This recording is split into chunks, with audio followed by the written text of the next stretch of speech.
Hi all, welcome back to my channel. അപ്പോൾ ഞാൻ ഇന്ന് വന്നിട്ടുള്ളത് ഷാർജയിൽ തന്നെ കുട്ടികൾക്ക് മാക്സിമം ആയിട്ട് എൻജോയ് ചെയ്യാൻ വേണ്ടി പറ്റിയ 2 കിടിലൻ സ്ഥലങ്ങളുമായിട്ടാണ്. അതിലാദ്യമായിട്ട് വരുന്നത് സഹാര സെൻറ്ററാണ്.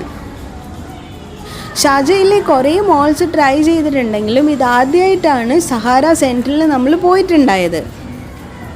കുട്ടികളെയും കൂട്ടി മോളിൽ പോയി കഴിഞ്ഞാൽ പിന്നെ ഒന്നും നോക്കണ്ടല്ലോ. അവർ പറയുന്നത് നേരെ കളിക്കുന്ന സ്ഥലത്തേക്ക് പോകാനാണ്. അതുകൊണ്ട് തന്നെ നമ്മൾ ഡയറക്റ്റ് പോയിട്ടുണ്ടായത് എൻ്റർടൈൻമെൻറ്റ് സെക്ഷനിലേക്കാണ്. അവിടെ കയറിയപ്പോൾ ഫസ്റ്റ് തന്നെ കണ്ടത് ഇതുപോലെ അത്യാവശ്യം സ്പീഡിൽ പോകുന്ന ഡ്രാഗൺ ട്രെയിനാണ്.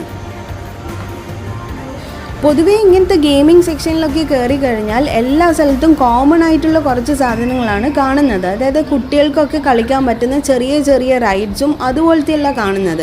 എന്നാൽ ഇവിടെ നമ്മൾ കയറിയപ്പോൾ തന്നെ കണ്ടിട്ടുണ്ടായിരുന്ന കുറേ റെയിൽസാണ് നമ്മൾ തലേൻ്റെ മേളിൽ കൂടി. അതായത് ഡ്രാഗൺ ട്രെയിൻ, അതായത് അത്യാവശ്യം നല്ല സ്പീഡിൽ തന്നെ പോകുന്ന ഡ്രാഗൺ ട്രെയിനാണ്. അപ്പോൾ അത് കണ്ടപ്പോൾ തന്നെ നമ്മൾ വാവുന്നാക്കി പോകും.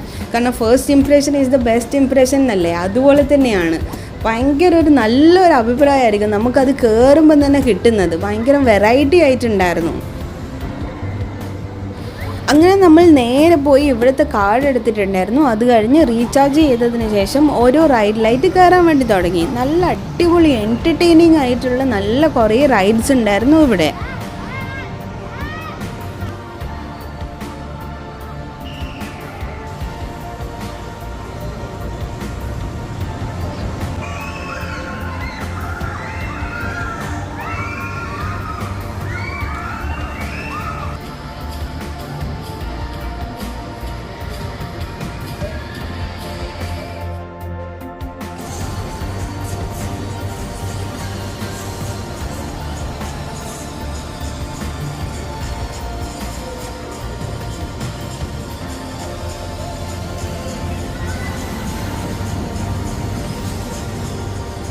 ഈവ കുട്ടിക്കാണെങ്കിൽ ഇപ്പോൾ ചെറിയ കുട്ടികളുടെ ഗെയിംസൊക്കെ കളിക്കുന്നതിനോടൊക്കെ ഇൻട്രസ്റ്റ് പോയി. അവൾക്ക് ഫുൾ സ്പീഡുള്ള റൈഡ്സ് പോലെയാണ് ഇഷ്ടം. അതുകൊണ്ട് ഇവിടെ ഡ്രാഗൺ ട്രെയിൻ കണ്ടപ്പോൾ അവൾ ഭയങ്കര ഹാപ്പി ആയിരുന്നു.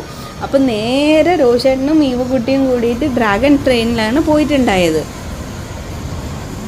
അങ്ങനെ കുറേ സമയം നമ്മൾ അവിടെ നിന്ന് സ്പെൻഡ് ചെയ്തതിന് ശേഷം നമ്മൾ നേരെ പുറത്തേക്ക് ഇറങ്ങി അടുത്തത് പോയിട്ടുണ്ടായത് അൽഷാബ് വില്ലേജ് എന്ന് പറഞ്ഞ ഒരു സ്ഥലത്തേക്കാണ്.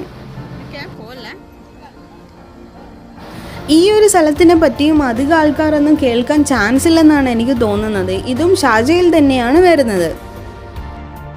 നമ്മൾ ഒരു പ്രാവശ്യം ഇതിൻ്റെ ഫ്രണ്ടിൽ കൂടി പോകുമ്പോൾ ഫുൾ ലൈറ്റിങ്ങും കാര്യങ്ങളും, അതായത് എൻ്റർടൈൻമെൻറ്റ് ഈ ഒരു സെക്ഷനിൽ ഫുൾ ലൈറ്റിങ്ങൊക്കെ കണ്ടിട്ട് ജസ്റ്റ് ഒന്ന് നോക്കിയിട്ടുണ്ടായതാണ്. അന്ന് പോകാൻ പറ്റിയില്ല. അതുകൊണ്ട് ഇന്ന് പോകാമെന്ന് വിചാരിച്ച് അങ്ങനെ ഡയറക്റ്റ് അങ്ങോട്ടേക്ക് പോയിട്ടുണ്ടായതാണ്.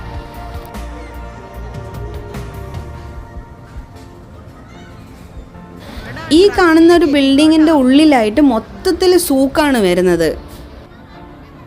ഇവിടെ അടുത്തടുത്തായിട്ട് ഇഷ്ടംപോലെ ഷോപ്സ് ഉണ്ട്. അതായത് അറേബ്യൻ ക്ലോത്തിങ് ആവട്ടെ, ഇന്ത്യൻ ആവട്ടെ, എന്തായാലും നമ്മൾക്കിവിടെ ബാർഗെയിൻ ചെയ്ത് വാങ്ങിക്കാൻ പറ്റുന്നതാണ്. കുട്ടികൾക്കെല്ലാം ഇപ്പം സ്കൂളിൽ വല്ല ഫംഗ്ഷനോ മറ്റോ ഉണ്ടെങ്കിൽ, അതായത് ഓരോ നാഷണാലിറ്റീൻ്റെ ഡ്രസ്സൊക്കെ ഇട്ടിട്ട് പോകാൻ വേണ്ടി പറയുന്നതാണെങ്കിൽ ഡയറക്റ്റ് ഇവിടെ പോയാൽ മതി. ഒരുവിധം എല്ലാ സ്ഥലത്തും കിട്ടും. ഏത് നാഷണാലിറ്റീൻ്റെ ആയാലും ഡ്രസ്സ് നമുക്ക് ഇവിടുന്ന് കിട്ടും. എനിക്ക് ആ സൂക്കിൻ്റെ ഉള്ളിലെ കാഴ്ചകളൊന്ന് പകർത്തണം എന്നുണ്ടായിരുന്നു. പക്ഷെ ഞാൻ ട്രൈ ചെയ്തു. ഉള്ളിൽ പോയപ്പോൾ വരിയായിട്ടായിരുന്നു ഷോപ്സെല്ലാം ഉണ്ടായ. ഇഷ്ടംപോലെ ആൾക്കാരും ഉണ്ടായിരുന്നു. പിന്നെ എല്ലാവരുടെ ഫേസൊക്കെ വരുന്നതുകൊണ്ട് അവരുടെ പ്രൈവസി പ്രമാണിച്ച് ഞാൻ എടുത്തിട്ടുണ്ടായിട്ടില്ല. ഇവിടെ ഈ ബിൽഡിങ്ങിൻ്റെ പുറത്തും ഈ കാണുന്നത് പോലെ തന്നെ ഓപ്പൺ ഒരു ഏരിയയിലായിട്ട് ഇഷ്ടംപോലെ കുട്ടികൾക്ക് കളിക്കേണ്ട സാധനങ്ങളുണ്ട്. പക്ഷേങ്കിൽ സഹാര സെൻറ്റർ പോലെ അങ്ങനെ സ്പീഡുള്ള ഐറ്റം ഒന്നുമില്ല. എല്ലാം ചെറിയ കുട്ടികൾക്ക് പറ്റുന്നത് പോലെയാണ്. സ്പീഡുള്ള ഐറ്റം ഉണ്ട്, പക്ഷേ ഒരു 2-3 മാത്രമേ ഉള്ളൂ. പിന്നെ ഈ കളിക്കുന്ന സാധനത്തിനൊക്കെ പുറമെ നമുക്ക് ചെറിയ ചെറിയ ഒരു ഫുഡ് സ്റ്റോൾസ് ഉണ്ടാവില്ലേ, അതായത് പോപ്കോണും പിന്നെ നാച്ചോസ് അങ്ങനത്തെ സാധനങ്ങളൊക്കെ കിട്ടുന്നത് പോലത്തെ ചെറിയ ഫുഡ് സ്റ്റോൾസും ഇവിടെ അവൈലബിൾ ആയിട്ടുണ്ട്. ഓപ്പൺ ഏരിയ ആയതുകൊണ്ട് തന്നെ സമ്മർ ടൈം ഇവിടെ ആരും പോകാത്തതായിരിക്കും നല്ലത്. ഭയങ്കര ചൂടായിരിക്കും. അതുകൊണ്ട് ഇനി വിൻ്റർ അല്ലേ വരാൻ പോകുന്നത്. അതുകൊണ്ട് ഇതൊരു നല്ല അടിപൊളി സ്ഥലമാണ് ട്രൈ ചെയ്യാൻ വേണ്ടിയിട്ട്. ഈ ഒരു 12D എന്ന് പറയുന്നത് സെപ്പറേറ്റ് നമ്മൾ പൈസ കൊടുത്ത് കയറേണ്ടതാണ്. 20 ദിറമാണ് ഒരാൾക്ക് വരുന്നത്. ഇതും അടിപൊളി സംഭവമായിരുന്നു. പോകുന്ന ആൾക്കാർ എന്തായാലും ഒന്ന് ട്രൈ ചെയ്ത് നോക്കണം. അപ്പോൾ ഇതാണ് കുട്ടികൾക്ക് പറ്റുന്ന ഷാർജയിലെ 2 കിഡിലൻ സ്ഥലങ്ങൾ. ഇതിൽ രണ്ടിലും ഏതാണ് നിങ്ങൾക്ക് കൂടുതൽ ഇഷ്ടപ്പെട്ട, ഏതാണ് നിങ്ങൾ വിസിറ്റ് ചെയ്തതെന്ന് ഒന്ന് കമൻറ്റ് ബോക്സിൽ അറിയിക്കണേ.